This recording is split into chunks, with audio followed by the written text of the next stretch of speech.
Take a look at this brake test bench. Imagine there is a micro defect or fracture in the brake disc. How can we reliably predict the behavior of the disc under extreme loading conditions, such as emergency braking? By use of computer simulation, we can model a so-called digital twin, a digital replica of a real object or system.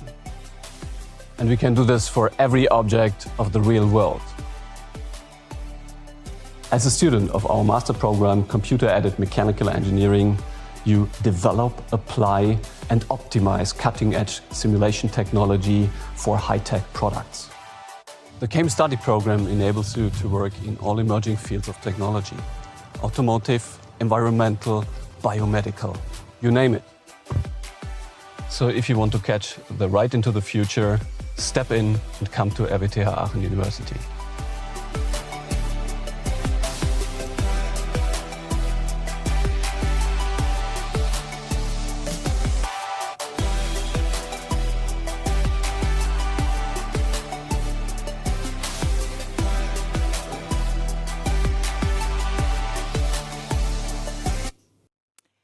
And yes, here we are, live at the film studio from the RWTH Aachen International Academy. Welcome to this program introduction for our two longest running master's degree program, the CAME and MME-CAME. My name is Nadine, the Application and Admission Manager here at the Academy. And joining me on stage is Professor Markert, the academic head of both programs and also the director of the Institute of General Mechanics. He will give you a short presentation about this institute, and we have also invited the academic advisor of both programs, and she will give you more academic insights after the presentation from Professor Markert. And both of our RWTH experts will be available for a Q&A session after their presentation. So if you already have some questions, please make a note of them and write them in the chat after we have finished the presentation. And for now, with no further ado, I hand over to Professor Markert. Enjoy the presentation. So also a very warm welcome from my side. My name is Bernd Markert, as you already heard. And so now I'm here in reality. So this is not like the movie you saw before. So we are, of course, experts in doing digital twins. But this is now something that we do real life.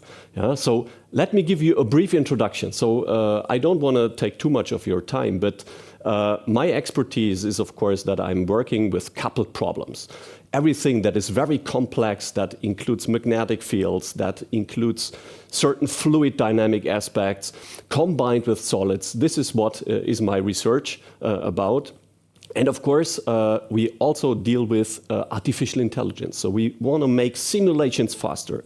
We want to make them more accurate. And of course, in this context, we also include these competencies into the study program.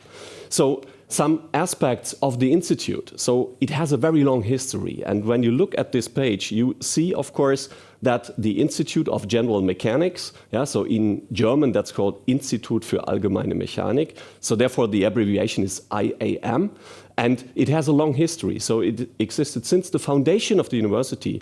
So we look back to 156 years. And I just want to mention one of my predecessors, and this is Theodor von Karman. Maybe you know him. He's very famous for the Karman vortex street, and I show it to you. So here you see a simulation of this Karman vortex street, and Theodor von Karman was one of my predecessors, so the IAM director from 1913 to 34. And he received the US National Medal of Science from John F. Kennedy. Yeah, so you see, we have a long history, so we are bound by tradition. And of course, some of these kind of ideas and things, all the reputation we like to bring into the study program. So what are the fields of study? I mentioned it a little bit when you look to my vita and of course my publications. We will teach you in the context of multi-phase and porous media theories. We, of course, take a deeper look into the simulation methods. This could be the finite element method, for instance, but also molecular dynamic simulations are of utmost importance. And this is especially true when we look to the failure of materials. Yeah? So for instance, here you see the brake disc that you also saw in the video. When we are going to describe the failure of a disc, yeah, which is of course a critical component in a car, in a train, but also in an airplane during landing. So these are the things where we need to have a deep idea about how the material behaves. And for this, of course, we can use simulation now on a microscopic or even nanoscopic level using molecular dynamics. And of course, as I've mentioned, we are also doing this together with neural networks as an example of machine learning methods. And of course, we use them in the context of making the simulations faster, yeah, and more accurate or more precise. And this is, of course, one of the challenging things, especially when we go to the last item here, which is about digital twins. When it comes to the institute, of course, one thing is simulation. So we are very much in the virtual world, yeah. But on the other hand, we have to combine this with reality. And of course, for that, we need experiments. You need a real laboratory. And of course, there we can have our own kind of, let's say, devices. You cannot buy them. We construct them ourselves. And of course, this is then in the fields of biomechanics, of automotive industry, or you see it on the figure there. We also have a nano CT system, such that we can really look deep inside the material and have a 3D reconstruction of the heterogeneous microstructure, for instance. So these are the things that we can do. So we bring together theoretical modeling, of course, the numerical simulation, yeah, so by implementing these models into a computer system, but we always need to bring them in connection with the real world, which means we need experiments. So, and to give you some of these ideas, here you see a little bit the research focus. Of course, we look to the mechanics of materials and structures. You see also here different kinds of experimental setups that we are using. For instance, an acoustic camera with which you can look inside a material and get an idea about how the material will fail or how damage progresses and stuff like that. Yeah? Then, of course, I mentioned porous materials, for instance. Think of car seat cushions. Think of crash bumpers, think of biological tissues where you have certain fluids interacting with the solid. And these are the things we are going to describe, yeah, and develop models that are capable of describing the response of these materials. Yeah? And of course, then what we also do is thin-walled structures, yeah, so lightweight kind of designs and stuff like that. And then, of course, we always look to the limit case of the materials and the structures. So the failure and damage behavior is very important, and this is investigated, of course. So when it comes to that, just to give you some examples, one thing could be, for instance, the description of so-called aerogels. What is an aerogel? You have that in satellites to collect stardust, for instance. Yeah? So these are very highly porous materials that can, of course, sustain high impact velocities, like when there is stardust coming, small particles that can be filtered out of, let's say, the space. This is just one example. Another example from biomechanics, you see it here on the slide. This is biodegradable magnesium implants. That means we try to model, simulate, and of course also experimentally investigate materials that you need for surgery when you, for instance, fracture your bone. Yeah? You implement them, yeah? And then there is no second surgery necessary to remove them because they will over time degrade in your body. So this is a new type of material. So we need to think about how thick, how thin should such a plate or such an implant be, yeah? And how is the degradation process in combination with the healing of the bone, for instance. You see, there are also machineries, there are milling tools, there is ultrasonic welding processes. All these kind of things can be modeled, can be simulated, and we can start up with a digital twin. Here you see some other aspects around that. For instance, molecular dynamic simulations showing the fracturing process of a certain kind of heterogeneous material, yeah? And all these kind of things. This is very important. And of course, there you learn the competences, the methods, and of course, also the way to judge and evaluate these results. And this is, of course, one of the core competencies that you develop during the study program. I give you another example that brings AI into the connection with a real existing structure. So here you see, for instance, a train that is at airport Düsseldorf. Yeah? When some of you will come to Aachen, and then, of course, we have 2 or 3 airports close by. So one is Düsseldorf, one is Frankfurt, and the other one might be Amsterdam or Brussels.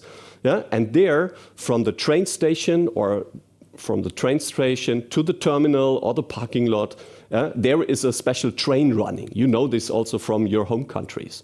Yeah? And of course, there was a question, okay, where is the train? Is there a problem with the track or with the car or whatever? And there we used certain kind of simple sensors that we integrated into these kind of cars.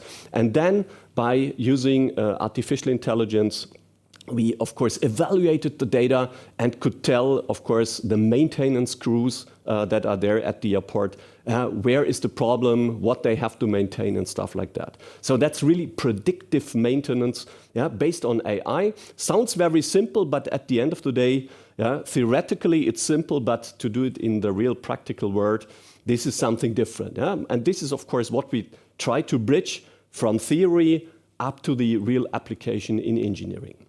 So another thing, that is future-ready digital production. And there, of course, what we do is we use more and more digital twins.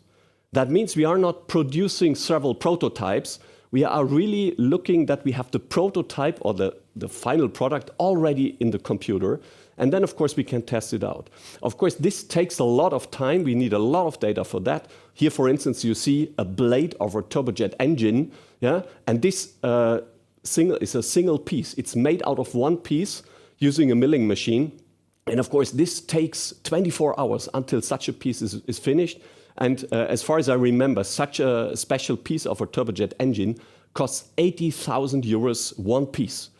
So therefore, you have to make sure that this has the right quality, and of course fulfills all the safety regulations and issues. And therefore, we use the digital twin, because then we know these things very much in advance. So therefore, a little bit of advertisement. So if you want to be prepared for the digital twins, you saw that in the video, then of course, please come to Aachen, study the CAME or MME-CAME program. I know it sounds a little bit old-fashioned, right? So computer-aided mechanical engineering. However, this was one of the first English-spoken study programs that we had, and this started in 2006, 20 years back. And of course, in those days, the name computer-aided mechanical engineering was quite new, but it's not that easy to change the name of a study program.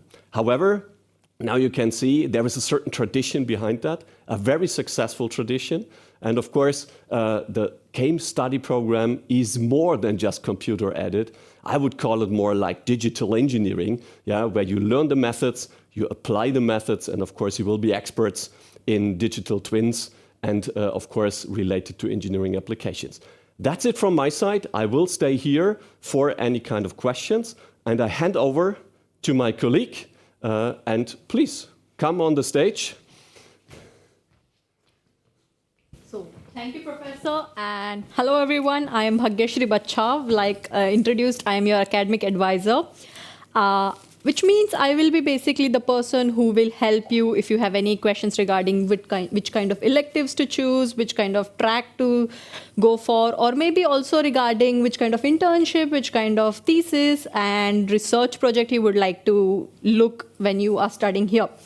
But before that, just a second. Sorry. Yes, but before that, a very basic question which every one of us, while we choose our career path or while we choose our college, while we choose our course, there is why this particular course or why this particular study program. So let me try to answer this question here. So if you see a very nice example here. So all the mechanical engineers out there, you know this example, a crash simulation. Takes approximately 20 hours, depending on how complex the entire model is, how complex the car you're using, or are you using a representative car? Depends, right? Approximately, let's say 20 hours with very good computational resource, with very good CPU, GPU right now.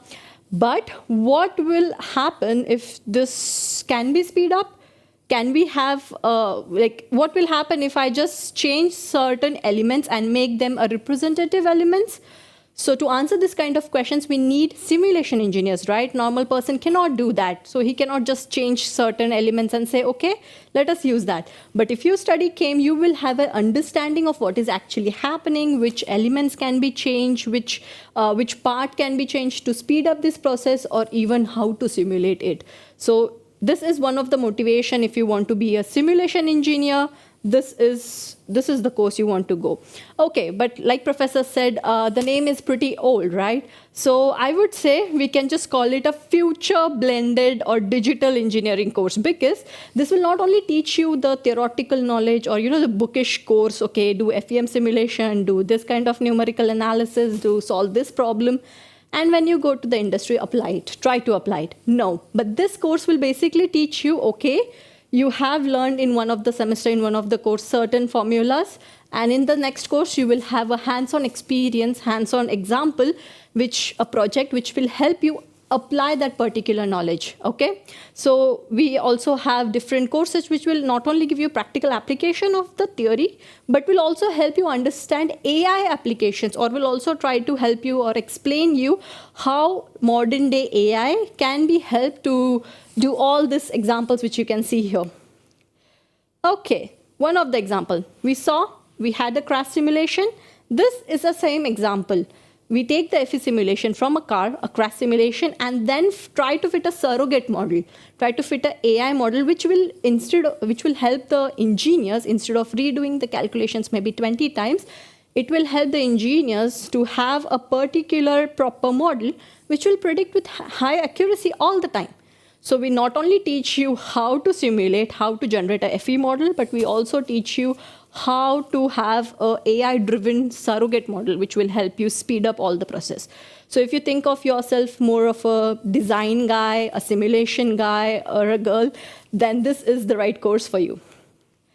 Okay, so like I said, we have multiple courses which will give you multiple experiences. So let me motivate you a little bit more. So these are few of the examples which we did in our own course. So professor here takes one course which is AI applications for engineering. Okay, so the first thing which you see, if you go from Düsseldorf, you see that train. But if you come from Frankfurt, you cross this famous bridge near Cologne, which is the Hohenzollern Bridge. And what we did with the students is basically we asked them, hey, we have a bridge, you know that. We have a simulated model, a CAE model of the bridge. But is it possible every single time you make the bridge, you simulate it, take 20 hours, maybe I don't know how many hours, change each of the parameters, simulate it once again, and for every single year, you cannot do that, right? So you make a predictive maintenance model, which will be basically taking the simulation results from the bridge under various conditions, and then we'll try to predict how long the bridge will survive, with a crack, without a crack, with particular fatigue level, and so on. Okay, so this was one of the example. The second course also was, I think, so 2 years back, when we asked the students to have a crash simulation and then also try to surrogate it, to try to have an AI model fit this simulation and give the exact same results. Okay, this is something that we did last year. This we did, I think, so last year again. We asked the students, okay, you have a milling machine, you have a particular component which is generated by milling, this gear, for instance, here, and you have data from the machine, you have data from the actual part, which is the perfect part, and then you have data from each and every interval of the process, first broaching and hobbing and so on. So we asked the student, take this entire data set and try to compare when you have each new product, each new gear, try to compare whether this gear is actually 90% accurate, 100% accurate.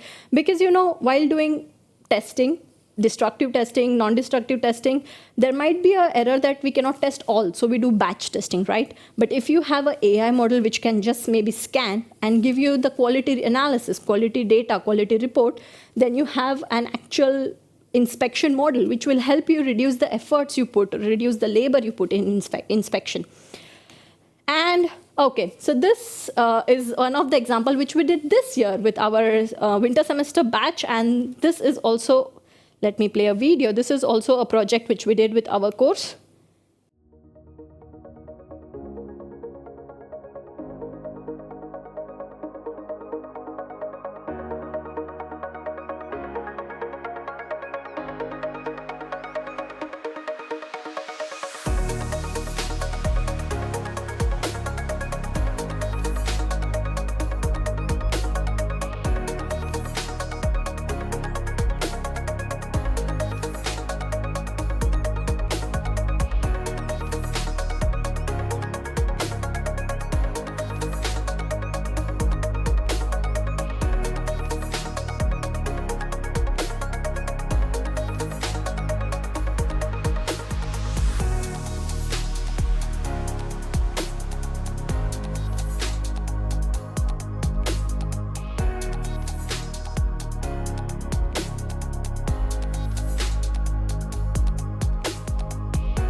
Okay, so what you just saw was an example of something that our students did actually. So what the phone which you saw from the student, the app which you saw was also developed by few of the physics department students. And what you see here was basically a production system, a desktop production system. So we cannot take the student to any company and just ask the company, hey, could you please put our phones or our sensors on your line? No, that's not possible, unfortunately. So we got the production system in-house. We got the robots, we got the conveyor belts. We set up an artificial system in-house. And then what we asked the students, hey, please start this app, which will use inertial measurement unit, which is right now in all the phones. Every single person has a complex system in his phone, which can be just used to get acceleration data, gyroscopic data, every data from the surrounding, also acoustic data in some cases from your environment. So what we ask the students, study the behavior of this particular production system. Study how any of the component, shifting of any of the component will affect the product. Any vibration will affect the product, or if there is an inclination, decline in the quality, making a decline in the quality. Everything will be studied with respect to the vibrations, with respect to of the acceleration. Everything will be studied with the help of your own phone.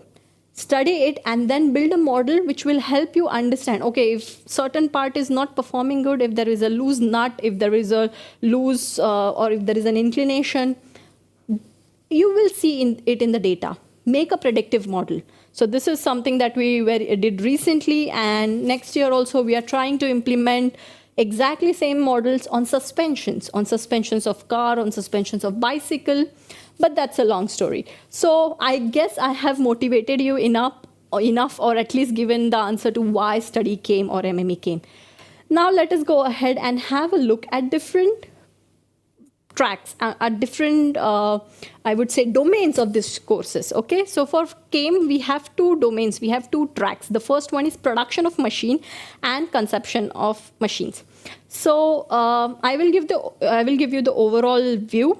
The first thing we do in both the courses, in both the tracks, is basically we have certain compulsory courses, then we have elective courses which will define which track you are in. Then we have internship, and we also have research project. If you want to go out, get some hands-on experience in industry, build your network, we have internship. Or you can, if you want to pursue PhD, go ahead for research, do some research project. Both of this will actually prepare you or help you in your master thesis, from writing, from framing a question, from doing literature survey and everything. Okay. Having said that, don't worry, we have not forgotten your language requirements. We have also language courses which will help you actually build a proper communication skill so that you can go ahead in industry, in the companies. You won't feel, okay, maybe I should have applied to just English speaking. No, we have taken care of that also. We are also building you from a professional level and also from a linguistic level. Okay. Now let us go in detail regarding the track of conception of machines. Okay, if you think of yourself as a design engineer, product development engineer, or simulation engineer, this is your track. Okay, what happens in this track, or what we focus in this track, is basically having understanding numerical ways of solving a problem, or understanding statistical way of solving a problem, and then also understanding mechanics. We all have learned mechanics 1 to mechanics 3 and mechanics 3 also, until 3 here. But here we actually apply. Here we actually do some simulations, do multi-body dynamics in which we have linkages, and we understand how a product is developed from start to end, how we understand how we get requirements from the customer, how we can simulate the product, how we can simulate its behavior by FEM simulation, by continuum mechanics. And here we also understand how a structure will behave. So we have failures of structures. We understand, okay, how a structure will behave. We have not left the material part here, because we also have porous media mechanics, which will tell you how a particular type of material will behave in a particular situation. Okay, so the first 2 semesters are more of your theoretical or semesters which will build your knowledge, basic knowledge, I would say. The 3rd semester is your semester of application, let us call it that, because in this semester you will get to apply whatever you studied in semester 1 and semester 2. Okay, you will have AI courses in that, you will have application project-based courses in that, and then you can also go for industrial internship and master thesis later on. Production track. So this track is for the guys who think of themselves as a production engineer. So we not only understand how a product is developed, but we also understand what kind of machines are needed to get this product developed, to get this product manufactured, what kind of quality this product should have, what kind of manufacturing processes are needed, and what kind of parameters of that particular production systems are needed to achieve maybe 100% accurate dimensions, or maybe 100% accurate surface roughness, or something like that. So if you are interested in also knowing the production aspect, this is your course. If you want to specialize in machining or additive manufacturing, right now 3D printing, if you are interested in, then this is the track you would like to go ahead with. Here also you have linguistic as well as research project or internship. You can decide what you want to do, either go for a research project if you want to stay here in academia, or you can also go for an industrial internship to build a network and also get hands-on experience. You can also be a quality engineer or process engineer after this particular track. Okay, we have someone who is designing the product. We have someone who is manufacturing the product. What about finances? Comes the MME-CAME guy. So there are 2 tracks in this. All the basic structure remains the same. You have compulsory courses, you have elective courses, you have language courses, and master thesis. But these guys basically actually help you in 2 ways. So the first way is modeling simulation engineering, or the first track is modeling simulation engineering track, in which they learn exactly similar to what you learn in CAME. They have numerical modeling, computational modeling, mechanics, and everything. But 2nd semester and 3rd semester are the semesters where they actually learn about management. So you also need finances, right? You need management. So you need a person who will actually take the product from design phase to the actual sellable product in the industry, right? So think of it more like optimizing for value. So once you design a product, you also have to optimize so that there is cost cutting. And there are some other aspects, so like selling it financially, how to strategize, how to launch the product and something. So this is the curriculum which you would like to go ahead if you want to be a product manager rather than a product developer. Okay, then digital engineering. So if you think of automation in production, someone who is interested in digitalizing or IoT, like Professor said, or Industry 4.0, he is supposed to take this kind of track, that is digital engineering track. Here you also learn everything that, not everything, but some of the aspects which are necessary for developing a product like FEM and everything. But you, along with that, you also learned robotics related courses like advanced control systems, embedded system, which will actually help you in automation, developing of the automation, or will help you become an automation engineer or have AI integrated production system. Okay, my favorite slide and a question which all of us had. So I was also a student. I had this question, okay, what will I be once I get this degree, right? What kind of job I apply to? So recent years when I discussed this same thing with my students who are now actually gone out in the industry, I got this information that we can be a simulation engineer in aviation, a simulation engineer in automation. We can be simulation engineer in railways also. So there are some students who graduated and are now simulation engineer in all kind of transports, let us say transport industry. Then we have consultants. We also have some aerospace engineers. So we also, I think recently I had a word with a material scientist in Airbus. They are developing, so he was basically researching on different type of materials for lightweight development. We definitely have a subject similar called as lightweight development. So we have a wide variety of jobs where you can apply your knowledge once you are a CAME or MME-CAME graduate. And there are a few more. I forgot to add one more. We can also be an AI consultant or an AI engineer, not the data scientist one, but an AI applications engineer. Right now, I don't know if you are aware, but in many companies like Porsche, BMW, they are actually trying to move from traditional simulations to AI-based simulations. So they actually look for AI engineers also. And this is the course CAME will definitely help you in developing that aspects as well so that you can apply to an AI application engineer. Okay, so I would like to hand over to Nadine and we see each other in the FAQ session. Thank you. Thank you, Shri, for this excellent presentation. I hope all of you have received many insights into both of these programs, the CAME and MME-CAME. And I just want to summarize really both programs with the key facts. Obviously, if you decide to join us here at the International Academy, then you will receive a master's degree issued by RWTH Aachen, an officially issued master's degree by RWTH Aachen University. Both programs take around 2 years regular study period. They are taught in English, obviously, and they are fee-based. The total fees amount to 24,000 euros. Okay, so as introduced in the beginning of this webinar, both of our experts are now open for questions, and you can come up on stage again. Just give me the pointer, please. Perfect. Use your chance here right now, all of you in the Zoom audience, and ask your questions directly here to our two experts from the RWTH Aachen University. Think about questions regarding the academia or student life.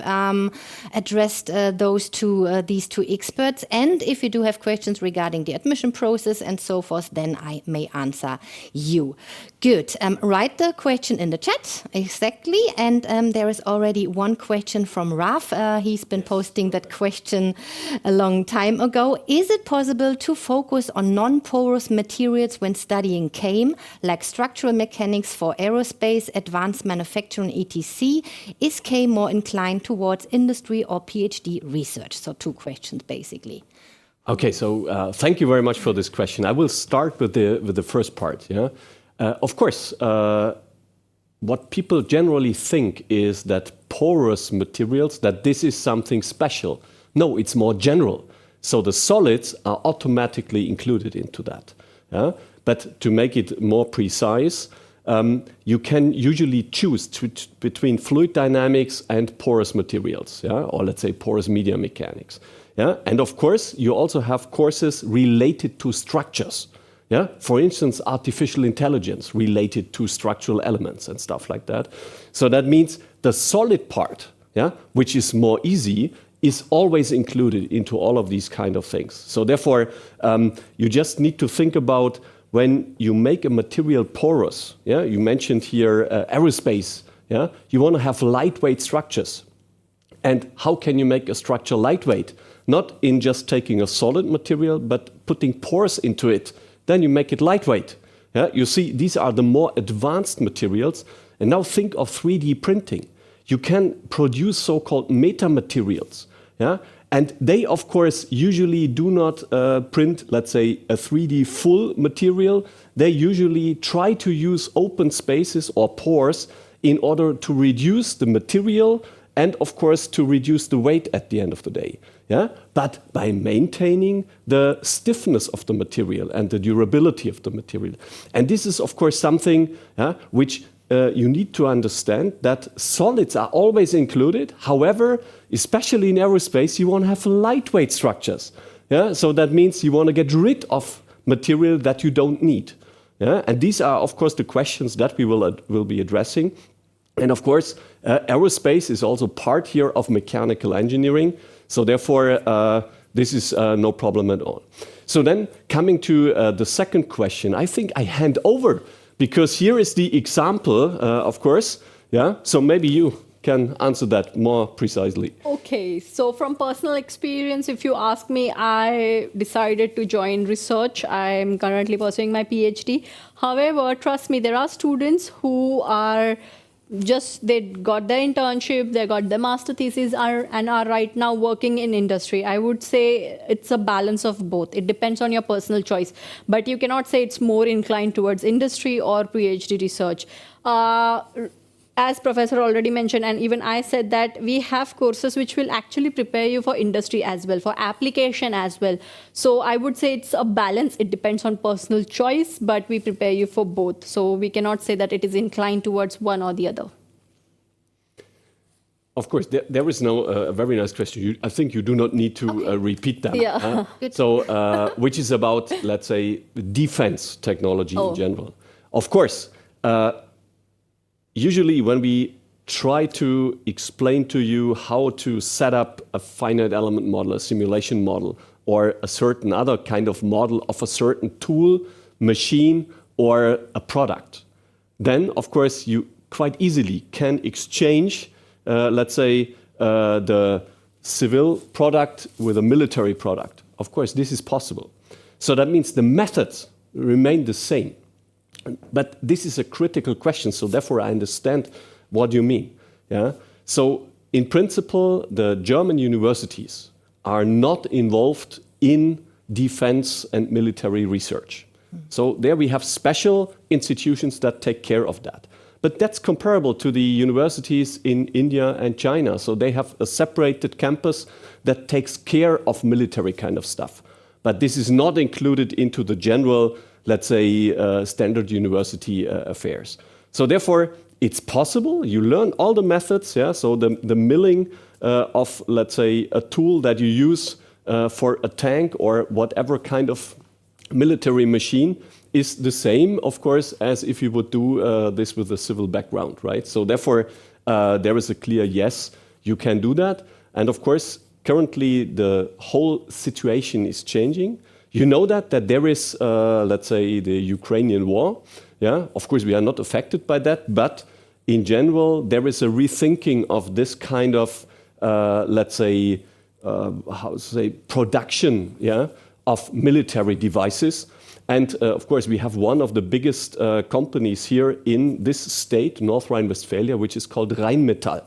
And they are producing these tanks and stuff like that. So, you know, even then, when you later on want to work for such industry, yeah, so they take you with open arms, believe me. One more thing I would like to add here as an Indian. So to be honest, I never had this problem. When I was working with Professor, we had a project with German government regarding the roads. I was an Indian. I am an Indian. I was working with German government, absolutely fine. And then I had a student, she was working on ballistic impact. Obviously not for defense application, but our application was different. But that definitely can be implemented if there was a defense project we had. But that is possible, I would say. Yes. Perfect. Further questions? I think Omka is the next one, right? Yeah. So, as the program has been running since 2006, I'm curious to understand how the syllabus has been periodically updated as per real-world industry requirements. That's very interesting. You would like to comment on that? I should comment on that? Okay, so you should in general know that teaching is never static. Yeah? So it undergoes a certain kind of dynamic let's say, development. Let me put it like this. Yeah? However, the methods, yeah, and this is what we try, of course, to teach you. Yeah? The methods, they will not change. Of course, they will be updated in a sense that, let's say, when the program started, no one was talking about artificial intelligence. Yeah? Now it's integrated into the syllabus. Yeah? So you directly see the direct implication. If industry changes the demand, yeah, then of course these study programs, as they prepare you for the industry later on, but also research, they will, let's say, adapt to that. So this is, of course, a general kind of idea. So teaching is never static. Also the content is never static. Yeah? Even if the name stays the same, yeah? So for instance, let's take continuum mechanics or something like that, right? So that you learn something about materials theory and, of course, how to treat that by differential equations. Then, of course, the applications that are shown, yeah, they will change. They will according to the current topics of research. Mm-hmm. Yeah. Okay. Harsh, another question from you. Can you give us an idea on the industry PhD options? Maybe Shri, you can go for that again. So this is something I was also considering when I started my PhD, that whether I should go for a research-based or academic PhD or an industrial PhD. Okay, to be very honest, or this is what I also discussed with my fellow professors, my professor and also my fellow students, industrial PhD, you have a product. You know your set goals, you have 3 years, you have something, a problem from the industry, from that particular department.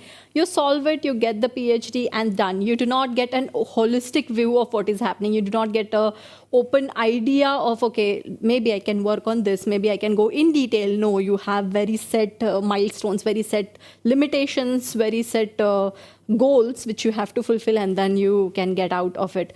But in research PhD, why I went for academic PhD was because here I got to choose my own topic. I get to formulate my own problem statement. I get to apply for research funding. I get an overall picture of how to start from the question, get the solution, and also sell the solution, get funding for the solution. So the entire process is in my hand. I can also tomorrow go to professor and discuss, okay, this is not working. So can we, okay, maybe while studying, I found out there is one more aspect to it. Can I go into detail in that aspect as well? Freedom. That is missing in industrial PhD. But yes, it is possible. You can do industrial PhD, but it is a bit restrictive. I have a fellow friend who is currently also doing his PhD in BMW, and it's quite restrictive. Whenever we discuss, whenever we have exchange of ideas, he says, yeah, unfortunately, I cannot do it. I cannot investigate this further because I have limitations. I have set goals which I have to complete, and some proper sheets which I have to fill. I cannot just dig deeper in certain domains. So yeah, that is a limitation. Maybe I can add something to this. Yeah, so because this is actually the major problem. So when you do research, and a PhD is a research work, right? So then what are you doing? You are not producing a product, you are producing knowledge. Let me put it like this. And how do you sell the knowledge? By a publication. However, when you do this for industry, so believe me, if you are working at the forefront of autonomic driving or something like that, you are not allowed to publish, because then your competitors, of course, will get that. However, how can you show that you are an independent researcher, so to say, without having publications. Not possible. And this is a little bit the restriction when you do this in combination with industry. Yeah? So just to make this point a little bit clear. I directly see the next question, or you like to add something? Sure, no problem. To add one more thing. I get it where you're coming from, but also academic PhDs have collaboration with industry. So if you think, okay, I will just get theoretical knowledge, maybe have good publication, but I will not be able to apply, that is not true. We definitely have industrial collaboration projects. You can also, so they come to you, you are a consultant, you tell them, you give them solutions. You develop the entire set and you also present it as an application, so for an application. So you definitely get best of both worlds. So I get your point, but even if you do an academic PhD, you get best of both worlds. Yeah, sorry. So this is right. Yeah. So thank you for mentioning that, because she was also involved into such kind of things. Why. Yeah. So we did this. We can mention that, of course, for CRRC. So it's a Chinese railway company. Yeah, and there we did some maintenance stuff, yeah, so fatigue assessment and stuff like that. And this was, of course, what she was doing, right? Yeah. So let's say at the end, the Indian working for a Chinese company, Sure. A Chinese state-owned company, yes. you have to say. So this is always the case. So at least we do this in our institute. We have fundamental research. However, we want to apply our methods to real scenarios. Let's come to the next question. So which industries do graduates of CAME program work? And this is a good question, because you might think that this is very like a pipeline, yeah? So that you're just simulation engineers. No, that's not true. Yeah? So I know that many of you guys, you want to work for BMW, Mercedes, Porsche, so the automotive industry, which is well known, of course, I know that. Yeah? Or the others for Bosch or Siemens, so the big players when it comes to these kind of things, right? Yeah. But I remember there was one student of the CAME program, and he is working now for Procter & Gamble. Yeah. Yeah. And he is, of course, designing diapers. You see?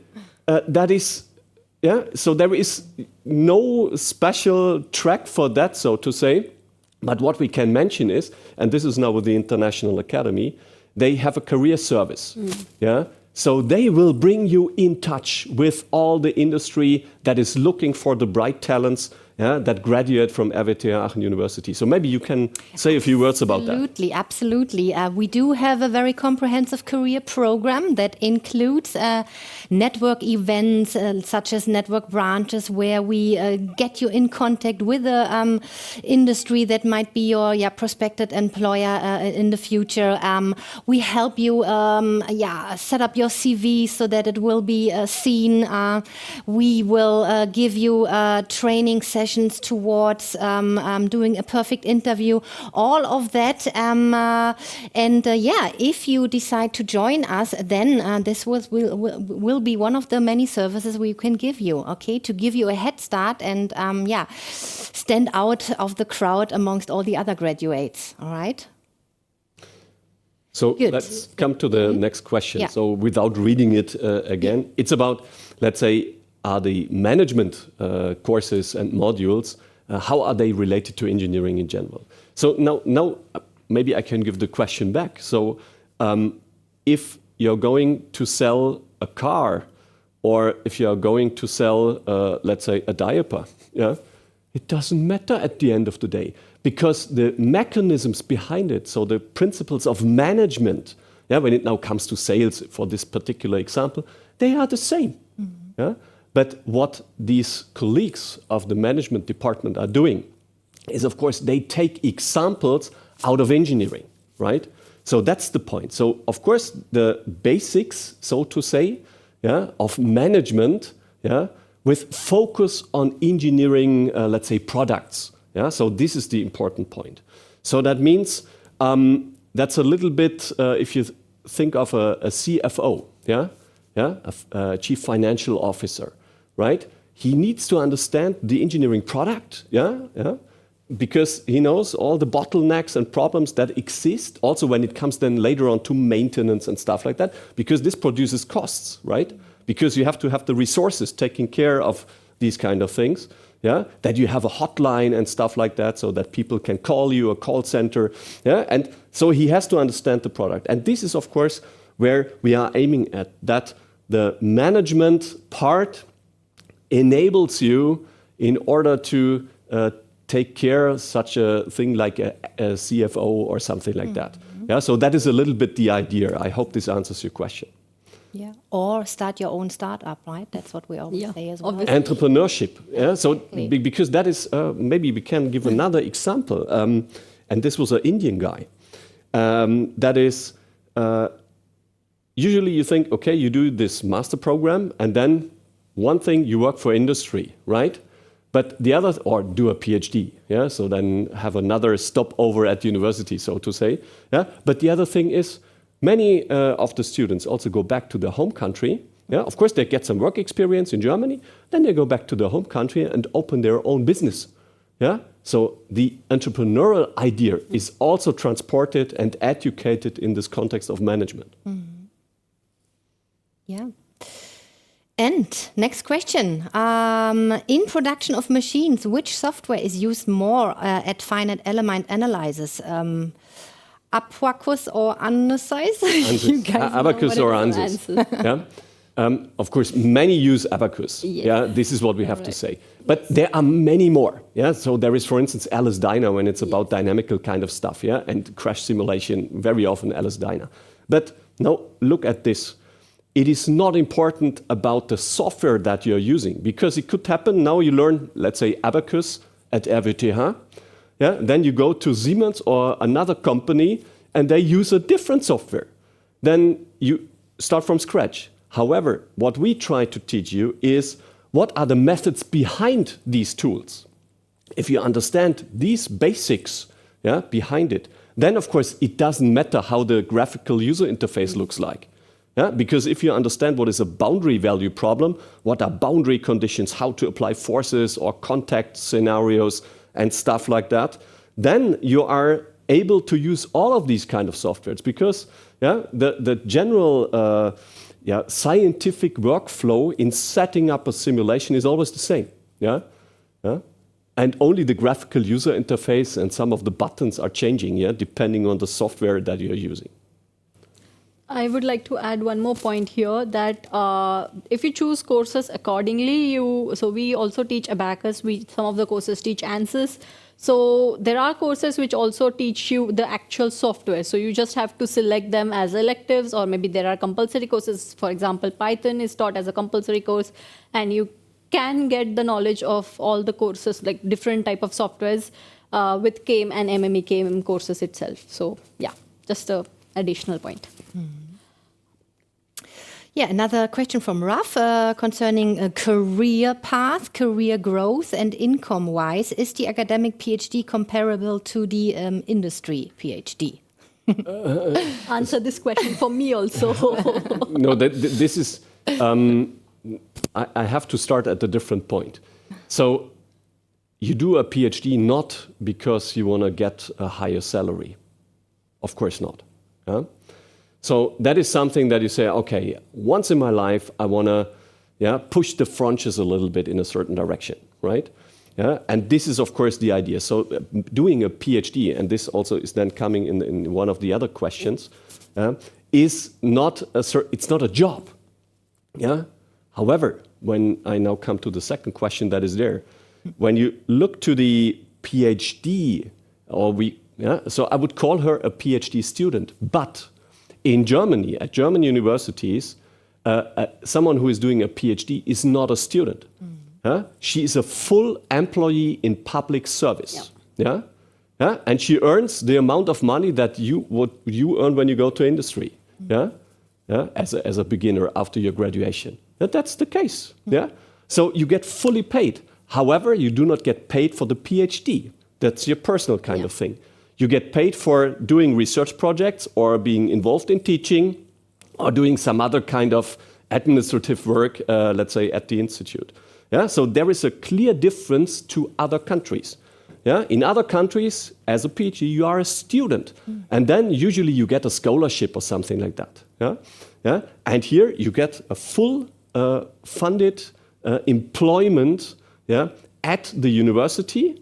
Yeah, and of course, this also pays into your retirement kind of stuff. Yeah, so maybe you can say something about that. Yes. So income-wise, I would say I get paid. There is like he said that I'm a government employee. Let's say it like that, and I have a set salary through various phases of my PhD, and also it is common throughout Germany depending on the states. Obviously it will change a bit, but for industrial PhD, what I have observed or I have discussed with students also recently is that it depends on the company. So you might get paid less than what we get paid here in the academic PhD, because the company decides, okay, we have a different budget. The budget is not same as that of the academic PhD. It is possible, but in academic PhD, income-wise, you get paid a fixed amount depending on the state, and it's constant and it goes on changing with your years, I would say.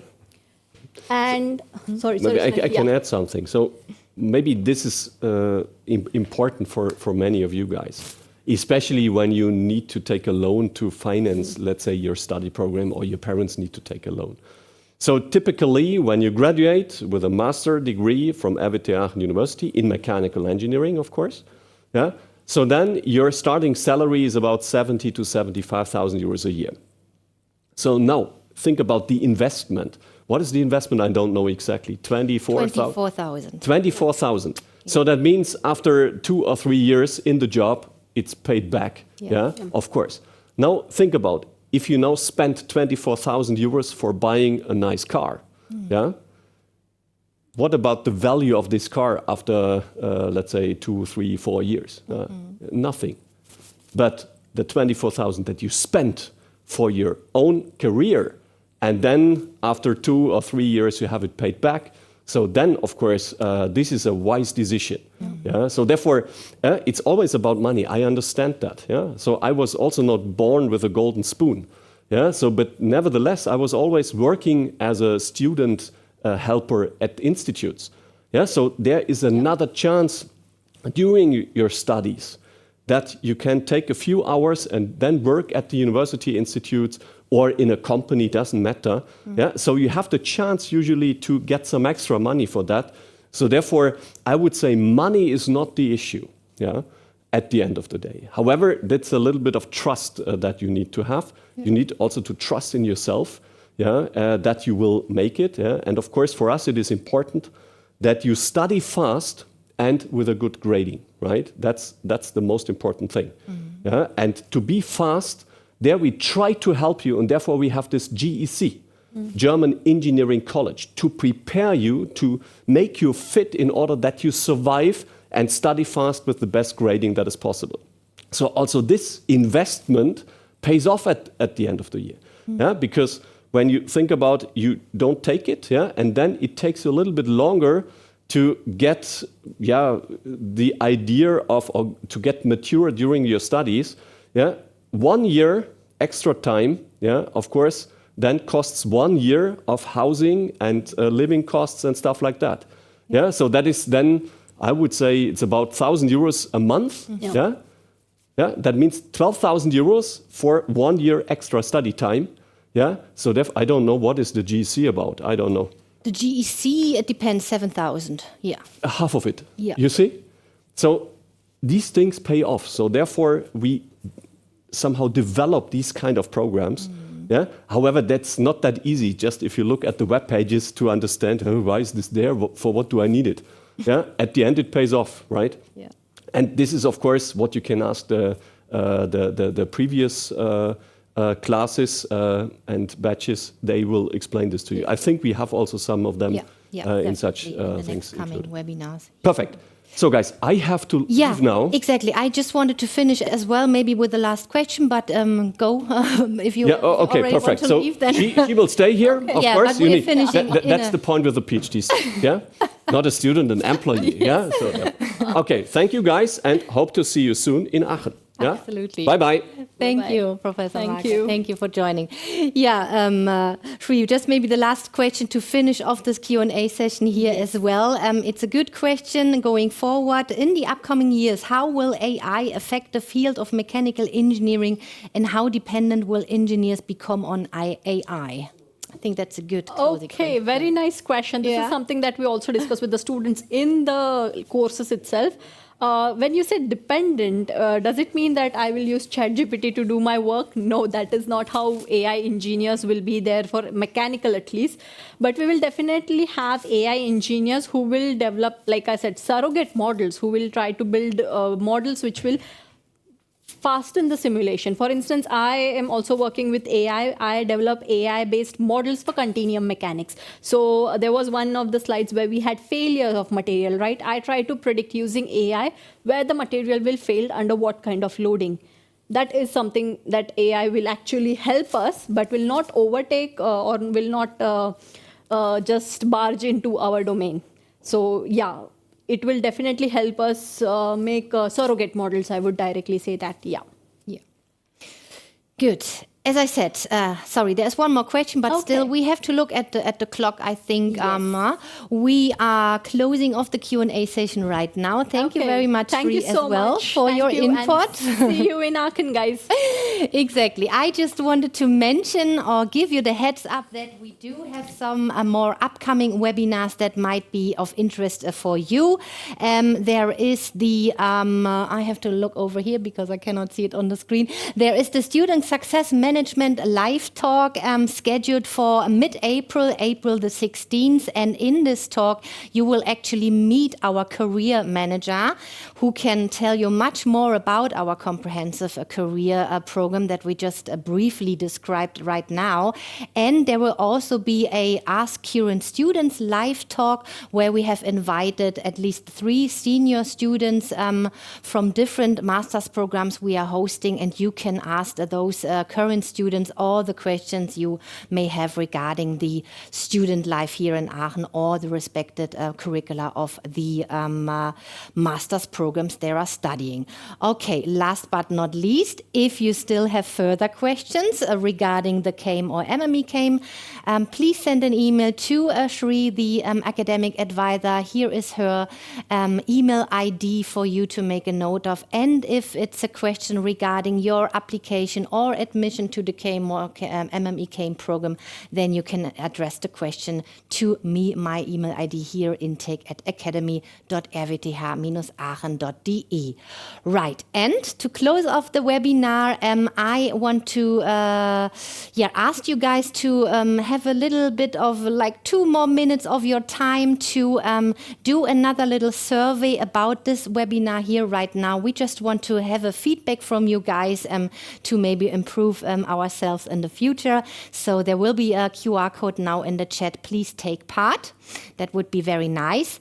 And that's it already. Okay. Thank you very much for attending. I hope we have made your decision much more clearer whether to join us, okay, for the MME-CAME or the CAME program. And I hope to see at least some of you in October live here in Aachen. Thank you very much. Goodbye.